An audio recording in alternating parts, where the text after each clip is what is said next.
Bonjour à tous, l'association des membres HCFR vous présente l'installation software du nouveau OLED LG 2021, le 77G1. Donc voilà, nous allons commencer son installation.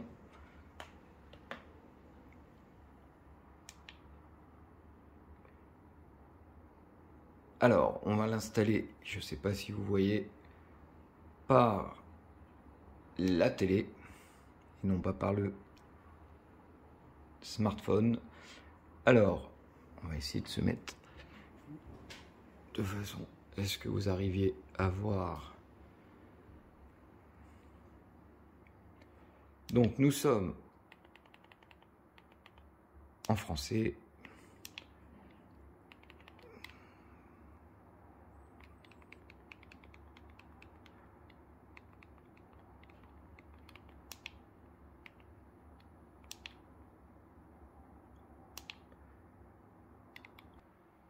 Nous sommes bien connectés à Internet en Wi-Fi.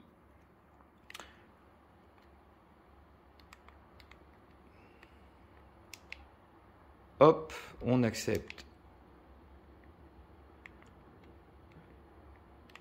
Ok. J'accepte.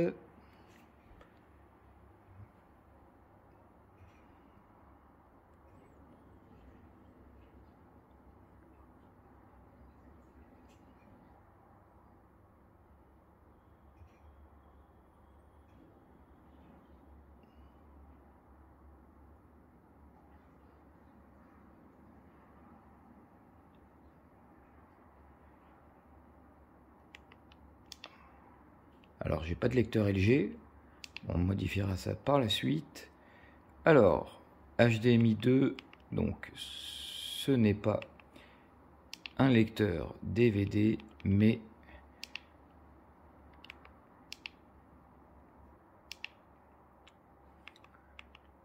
le lecteur HDMI 3, c'est le boîtier décodeur. Le HDMI 2, c'est donc mon préampli en thème. Alors, code postal, tac, nous sommes donc au Perreux-sur-Marne. Voilà. Elle est bien au mur. Donc nous avons le mode image AI Pro .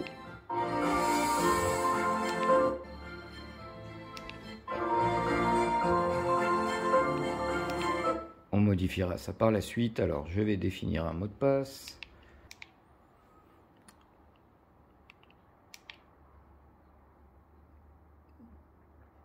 Alors le HDMI 1, c'est bien la PS5. L'HDMI 2, donc ce n'est pas du tout un lecteur Oppo, et l'HDMI 3 non plus. Donc on va gérer les paramètres si on peut. Alors HDMI 2, on fait gérer les paramètres. Ok. Gérer les paramètres. Il a allumé directement la PS5. Donc ça c'est ok pour la PS5. L'HDMI 2, on va donc supprimer les paramètres. Oui. Ah, comment on fait là pour aller sur oui?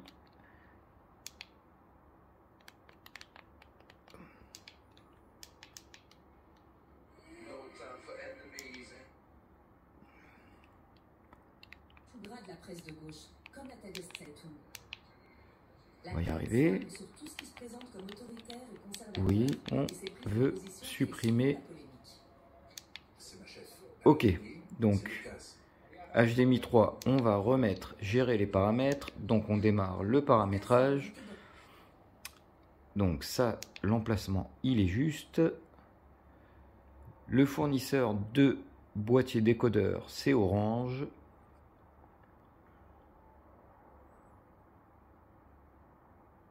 Donc on sélectionne Orange.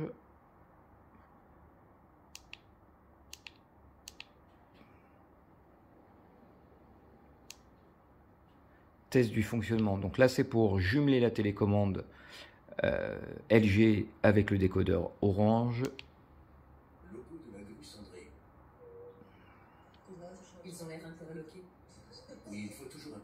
Channel Plus, ça fonctionne.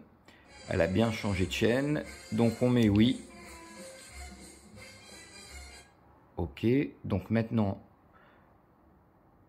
nous avons terminé le paramétrage du décodeur orange. Compte LG avec la télécommande. Bon, on fera ça après, parce que je ne me souviens plus des codes. Hop.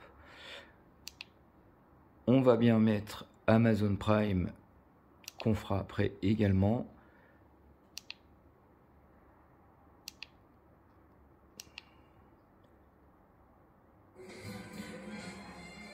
Alors maintenant, je vais retourner dans le menu de l'antenne, donc pour le paramétrer. Donc on va faire... Non. C'est pas là non plus. Voilà. Donc on est ici, donc paramètres de la commande. Donc l'HDMI 2, c'est l'HDMI ARC et iARC. On va supprimer les paramètres. Oui. Et on va recommencer. Donc démarrer le paramétrage. Donc on a dit que c'était du home cinéma HDMI ARC. OK. Le fabricant, donc chez moi, c'est Anthem.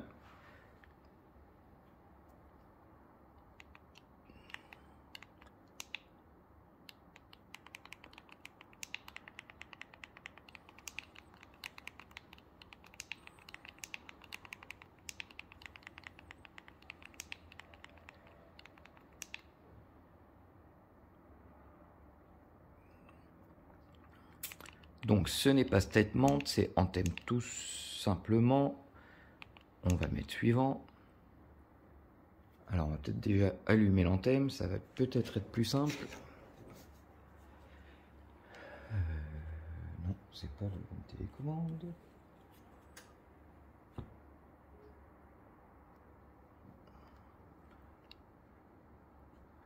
Alors, volume plus.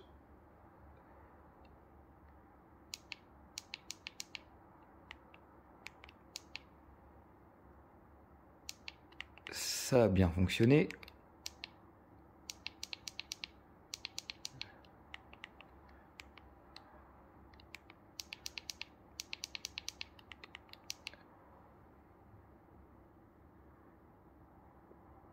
C'est terminé.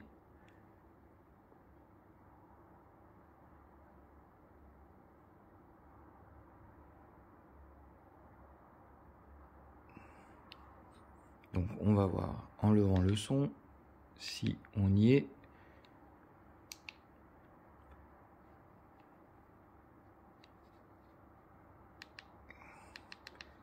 C'est OK. Bon, alors maintenant nous allons découvrir ensemble les menus donc du téléviseur.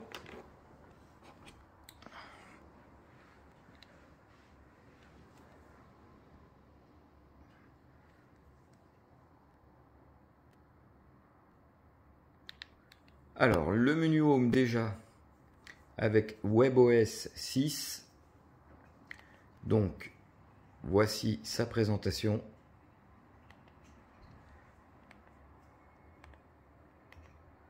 La liste des applications donc, qui est ici. Ensuite, le tableau de bord maison.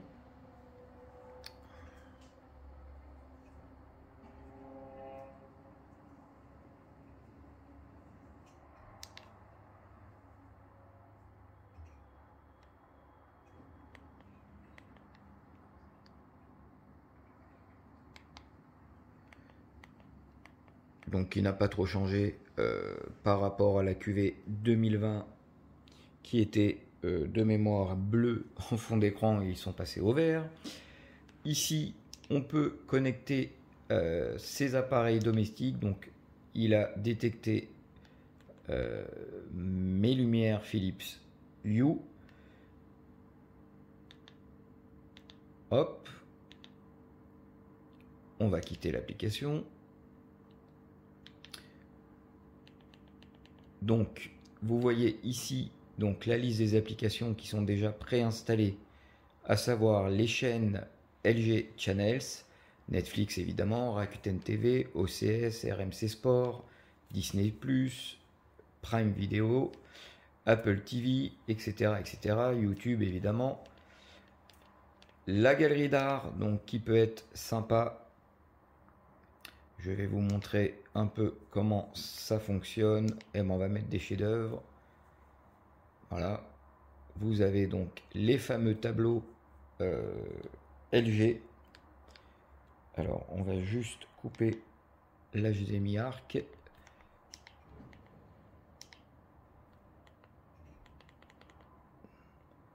Voilà.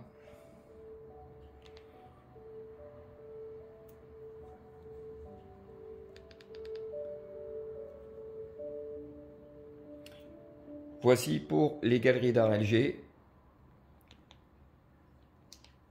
Maintenant,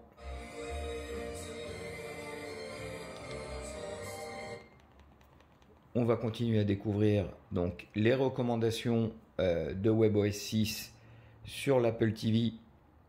Ici, les chaînes LG, Rakuten TV. Bon, c'est classique. C'est vrai que ça fait un peu surchargé, je trouve, par rapport à WebOS 5. Maintenant, on va passer aux nouveaux menus qui ont également changé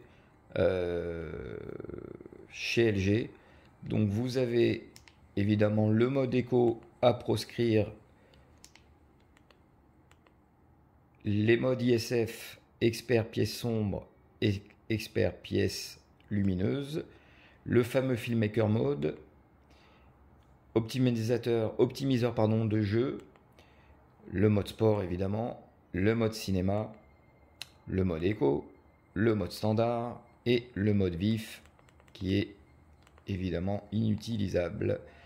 Le mode son AI Pro, le mode standard, le mode cinéma, les voix nettes, mode sport, musique, optimiseur de jeu. Alors, on reviendra, on va baisser le son, on reviendra par la suite sur la partie son, puisqu'il y a un système de calibration du son avec la télécommande, le mode optimiseur de jeu, la minuterie, le réseau, tous les paramètres, et ici on peut modifier l'agencement des menus. Alors on va rentrer maintenant. Évidemment, les touches ont été inversées. Pas non plus, toujours pas. Alors, les paramètres de l'image. Donc, le format de l'image. Toujours désactiver l'overscan. Hop, c'est fait. Les paramètres avancés. Donc, vous avez l'onglet luminosité. Alors, ici, vous voyez que l'économie d'énergie est activée. Donc, on va directement supprimer cela.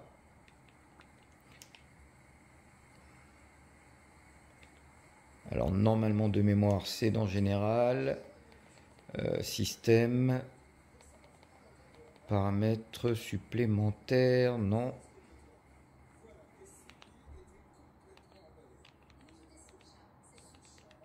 C'est où? Je ne sais plus.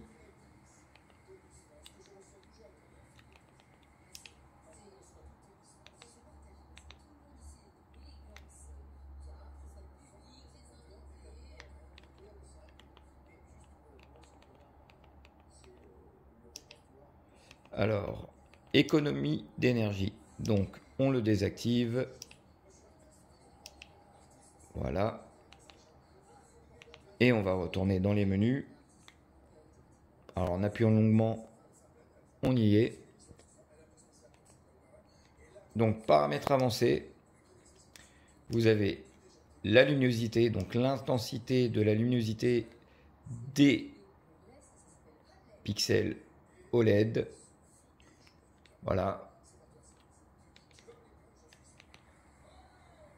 Le contraste, la luminosité de l'écran, ça n'a pas changé. Le contraste dynamique, que je n'active pas, évidemment, puisqu'il nous fait une belle courbe en S du gamma. Il bouche les noirs, entre autres. La luminosité maximale, donc à activer en fonction, évidemment, de ses goûts pour la TNT. En HDR, évidemment, il sera toujours surélevé. Le gamma, donc avec les positions 1.9, 2.2, 2.4, BT 1886 en SDR. Le niveau de noir, donc limité ou plein écran ou automatique, le LG le gère très bien, pas d'erreur. La protection des yeux pour la lumière bleue, que je désactive évidemment. Vous avez ensuite les réglages de couleur, la profondeur de couleur, donc ça a changé par rapport aux années précédentes. Donc on va rester sur 50. La teinte, donc qu'on va laisser à 0. La gamme de couleurs, donc pour switcher entre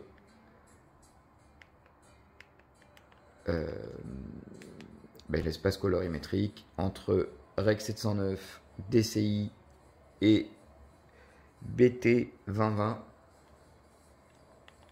Donc ajuster, c'est le CMS. Apparemment, ça a changé aussi. Alors je comprends pas, faible. On verra ça après. Ensuite, l'échelle de gris avec la balance des blancs. Ici, on choisit donc sa température de couleur, chaud. Donc ça a complètement changé également par rapport aux autres années. Donc on va laisser sur chaud 50. La méthode, donc on peut sur les deux points qui sont de mémoire 30 et 80 IRE. Vous avez également la possibilité de régler sur 10 points et 22 points. Donc ici, faible et élevé, donc pour régler sur 2 points. Et on va voir sur les 10 ce qu'il nous propose. Donc évidemment de 10 en 10, donc de 0 à 100 IRE.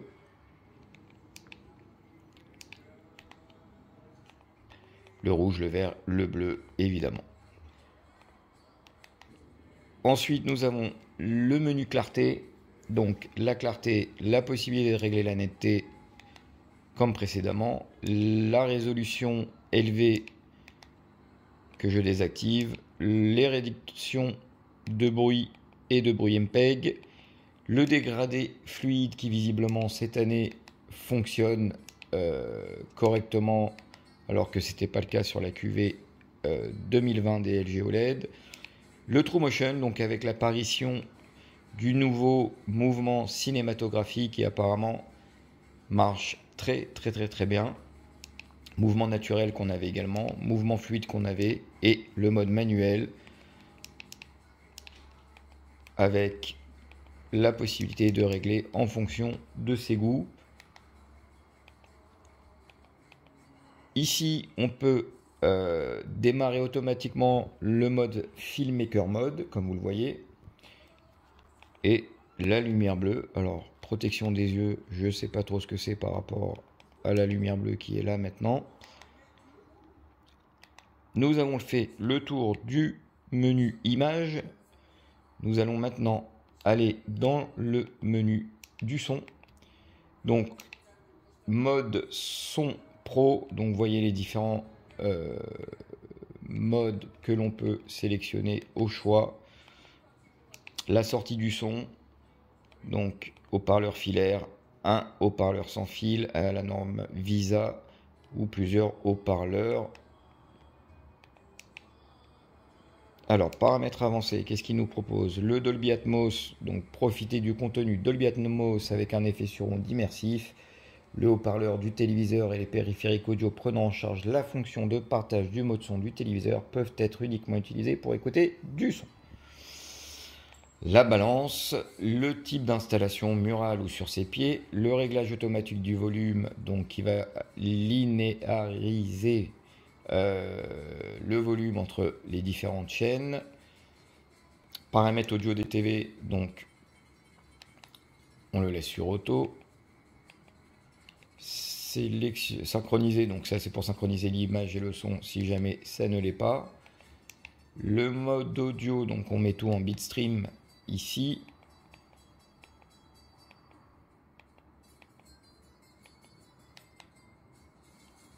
Et j'aurais bien voulu voir où est-ce qu'on pouvait paramétrer donc le son. C'était sûrement ici. Donc réglage acoustique, voilà, il est là. On va faire un réglage acoustique.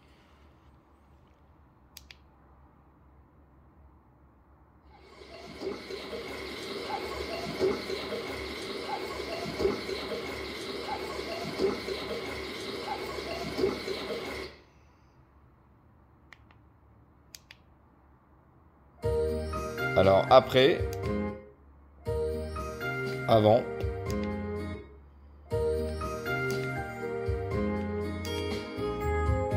donc on peut renforcer les graves ou les aigus qui me cassent déjà les oreilles. Donc on va laisser en grave, voilà.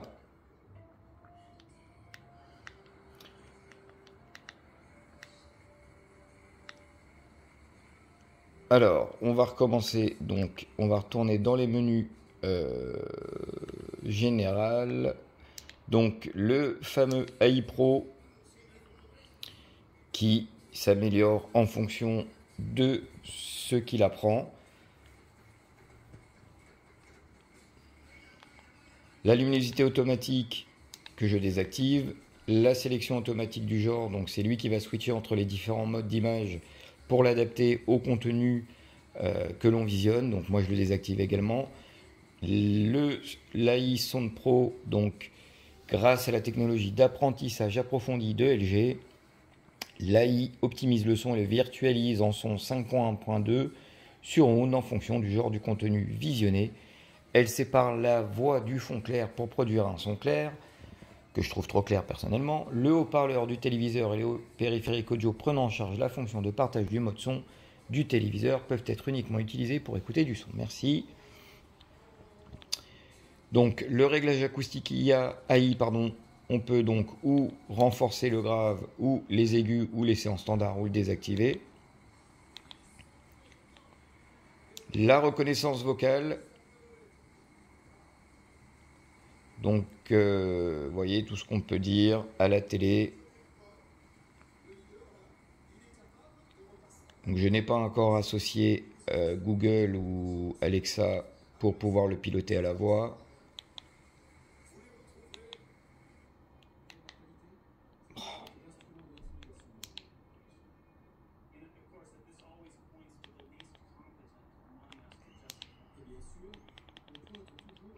Les paramètres donc de reconnaissance vocale, on va utiliser le main libre, la fameuse sensibilité donc de la reconnaissance vocale, on va la laisser par défaut et on va voir si ça marche. Hi LG, coupe le son.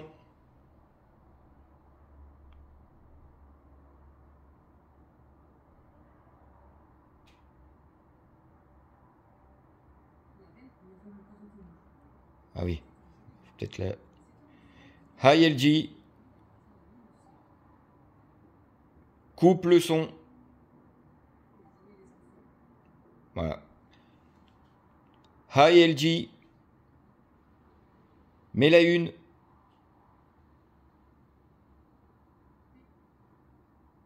Ouais, super. Hi LG, mets TF1.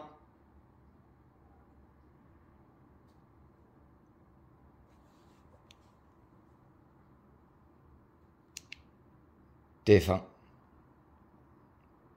Voilà.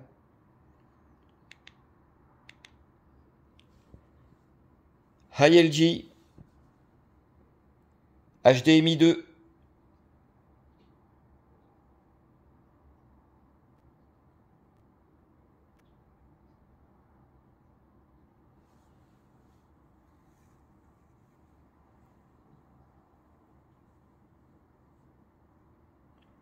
High LG.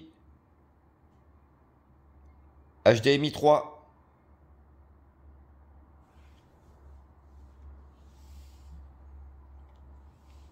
High LG. Mets le son à 15. Moi j'ai pleuré, donc je sais qu'il se passe quelque chose High LG. sur scène à ce moment-là, et la répétition est assez expéditive. High LG. Qui avait à toucher, et il avait... Quel temps va-t-il faire demain? 2 mots. Donc c'est quand même... Voici la météo annoncée en Le Perreux-sur-Marne. À Le Perreux-sur-Marne, y aura-t-il du soleil le dimanche? Il y aura une forte vague de chaleur le dimanche, avec des températures maximales à 19 et minimales à 6. Avec son charisme et sa personnalité, tout ça, ça ne bouge pas. Voilà, donc pour la reconnaissance vocale, qui a l'air quand même d'avoir été améliorée par rapport à la QV 2020, qui déconnait quand même pas mal.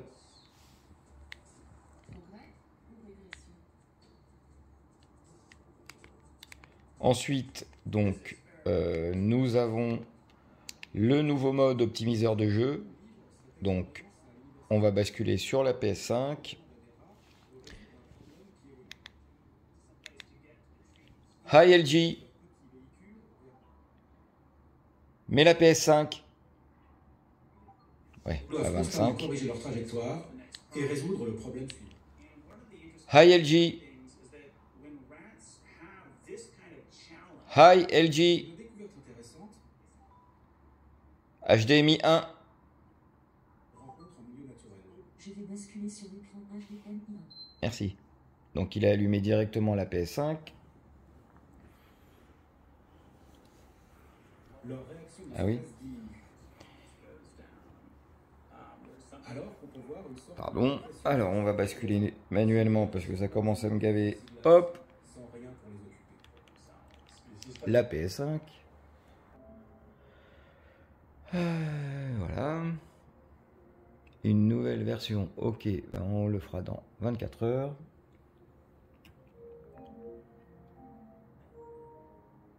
C'est ça. Ok, donc on va lancer pour voir ce que c'est que l'optimiseur de jeu.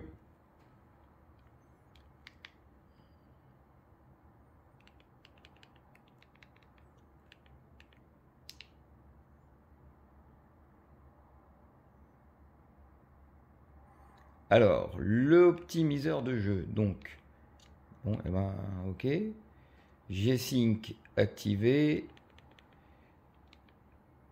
OLED Motion Pro, évidemment, on va pas l'activer puisque c'est le BFI. Voilà, la lumière bleue, limiter le retard d'affichage, son AI du jeu, on va l'activer pour voir ce que ça donne. Le VRR LG Sync est bien activé même s'il n'y est pas sur la PS5. L'AMD FreeSync, on va l'activer pour voir ce que ça donne. Je ne sais même pas si la PS5 est compatible. Les zones sombres, donc ça c'est l'item pour justement compenser le flickering en VRR sur les OLED. Et le gamma qui part en vrille. Et là, j'aimerais bien savoir donc pourquoi je ne peux pas aller dans ces items là qui sont grisés.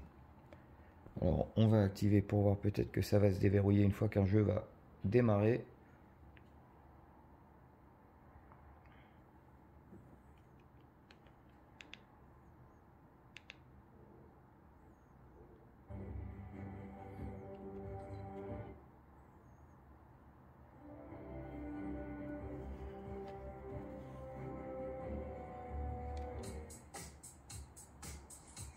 Ah, ils sont beaux, tiens.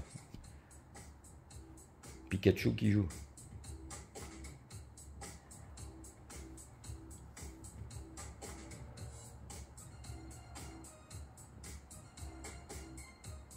Alors, on va retourner dans le mode optimiseur de jeu, voir ce que ça donne.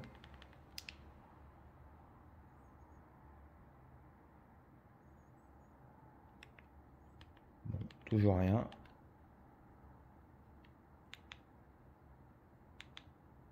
Et on va choisir donc le mode jeu. Hop. Voilà.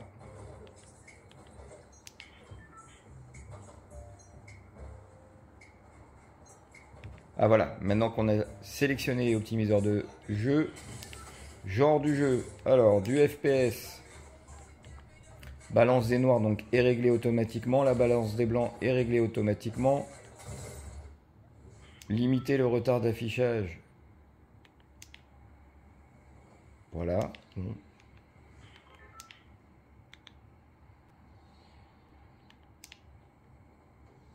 Donc on est bien en FPS, jeu de tir à la première personne sur Fortnite.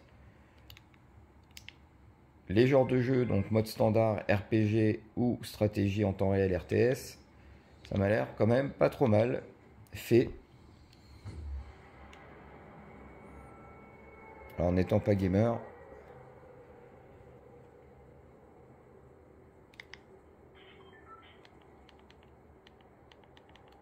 Ensuite, on va retourner quand même dans les menus pour les finir complètement. On était donc dans optimiseur de jeu, donc les chaînes, bon bah ça c'est classique. Périphérique, TV. Bon là c'est pour sélectionner le mode domicile ou magasin, le démarrage rapide. Information sur le téléviseur, le voici. Périphérique externe, donc connecter une manette Bluetooth. Paramètres de la commande universelle, donc ça c'est pour aller dans les menus qu'on a vu tout à l'heure, pour jumeler la télécommande avec ces appareils qui sont connectés en HDMI à la télé.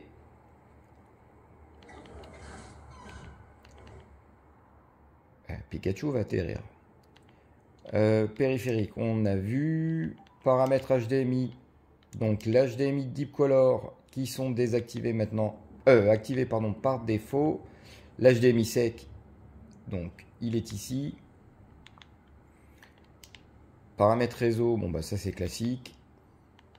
Système, donc pour sélectionner la langue, les lieux, les horaires, etc. etc. Paramètres supplémentaires, bon, bah, aucun intérêt. Les paramètres initiaux si on veut les restaurer. Là également accessibilité, on sait tous ce que c'est. Et on va aller terminer par le menu assistance, donc ici pour la mise à jour donc du logiciel de la télé. Pas de mise à jour puisque je l'avais fait avant. Ici l'écran de veille OLED, donc c'est ici maintenant où vous avez la maintenance du téléviseur, le déplacement donc de l'écran pour éviter le marquage et ajuster la luminosité du logo, donc ça dime les logos fixes pour éviter le marquage. Donc ici on peut ou le désactiver ou le mettre en position faible ou élevée, ou là ça va être plus agressif. Économie d'énergie, donc on l'a vu tout à l'heure, on le désactive. Arrêt auto au bout de 4 heures, moi personnellement je désactive. Et on peut désactiver l'écran qui peut être pas mal si jamais on veut écouter de la musique avec Spotify qui reste à l'écran incrusté. Pardon. Le guide de l'utilisateur, pardon. Donc ça c'est un espèce de mode d'emploi interactif. Une aide rapide, diagnostic de l'écran. Donc il va envoyer, voilà. Voici l'image test. Regardez attentivement l'image ci-dessous, s'affiche, bah oui, elle s'affiche nettement. La qualité de l'image Full HD à gauche et celle de l'image UHD à droite s'affiche différemment en fonction de la résolution. Profitez du contenu HD en qualité d'image UHD, merci beaucoup. L'auto-diagnostic du son, bon bah ça va être pareil, il va nous envoyer un peu de son. Est-ce que vous entendez? Oui, on entend. Oui, très clairement. Ok. confidentialité et conditions. Bon bah voilà. Voilà, on a fait le tour donc de son installation software d'une part et la découverte des nouveaux menus sur les LG OLED 2020.